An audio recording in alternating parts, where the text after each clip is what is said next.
I think that we have to strengthen the research staff. We should employ more researchers, and if possible, we employ interns. Interns. Yes, so that there'll be additional bodies that will do research, speed up the work. And I think we should encourage shorter decisions. For instance, if the Supreme Court thinks that the decision which is under appeal from the Court of Appeals is sound, then the Supreme Court's decision should merely say that we adopt by reference the facts and the findings of law of the Court of Appeals, and then, you know, a one-pager decision would be, one-page decision would be all right, and in compliance substantially with the Constitution of the Philippines. Okay. Attorney Morales, considering your experience, there's no doubt that you possess the management skills required in running the judiciary. However, to effectively discharge your function as the Chief Executive Officer of the judiciary and lead the court, you must do it with moral ascendancy.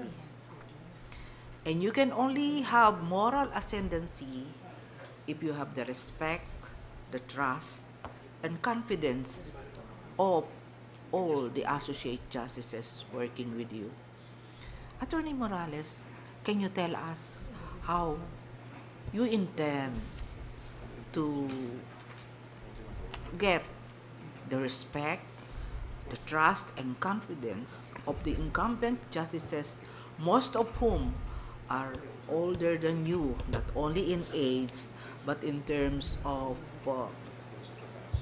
length of service in the judiciary? I am a consensus builder. Yes. I would like to reach out with my colleagues at the Supreme Court and appeal to their sense of patriotism, seek their cooperation in the interest of country and people. And with respect to seniority, I think that seniority is not always observed in the Supreme Court, Yes. as borne out by the fact that two younger justices are candidates for the position. And also, the acting chief has come up with a declaration in an interview that he would respect the decision of the President of the Philippines, whether the appointee would be an insider or outsider. Okay. So, during the impeachment trial of the former Chief Justice, the moral fitness of a candidate for that position was raised. Now, can you tell us your perception of moral fitness as a criteria in selecting the next Chief Justice?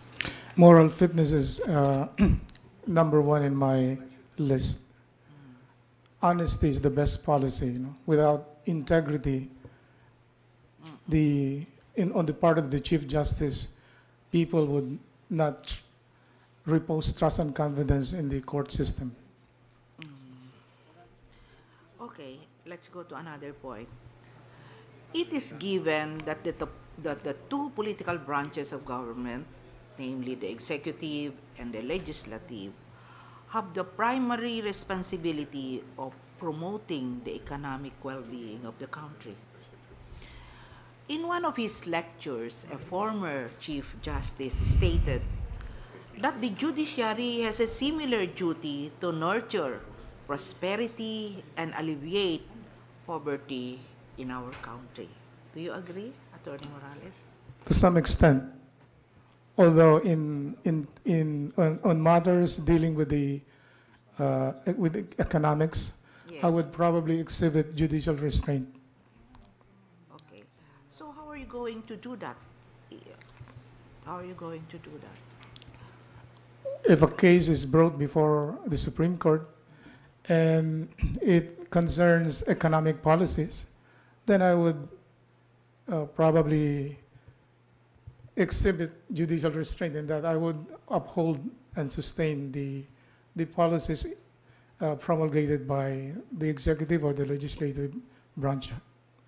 Okay, I'm sure you're aware of that provision in the new constitution that it is not only the power but the duty of the court to strike down acts of any branch or instrumentality of government committed in grave abuse of discretion. Yes, ma'am. So, do you want to comment on that in relation to your previous answer? Well, that actually expanded judicial review, Yes.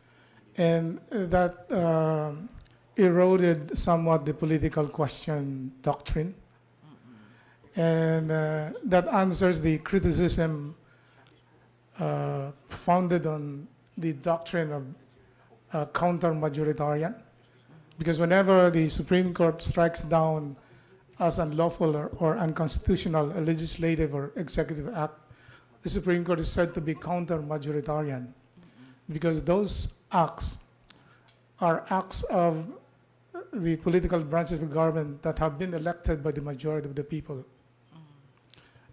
But again, that loses sight of the fact that the Supreme Court is granted by the people under the Constitution to determine whether there has been a grave abuse of discretion amounting to lack or excessive jurisdiction by any instrumentality of government. Yes.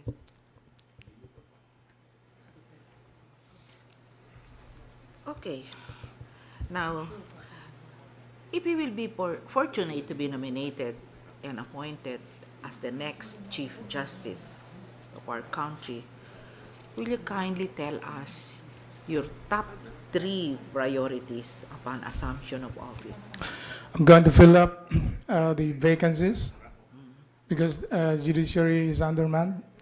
Second, I would work for the upward adjustment of salaries to prevent or to stem the brain drain in the judiciary, because we cannot attract the bright people because the salaries in the private sector are very high compared to that in the judiciary.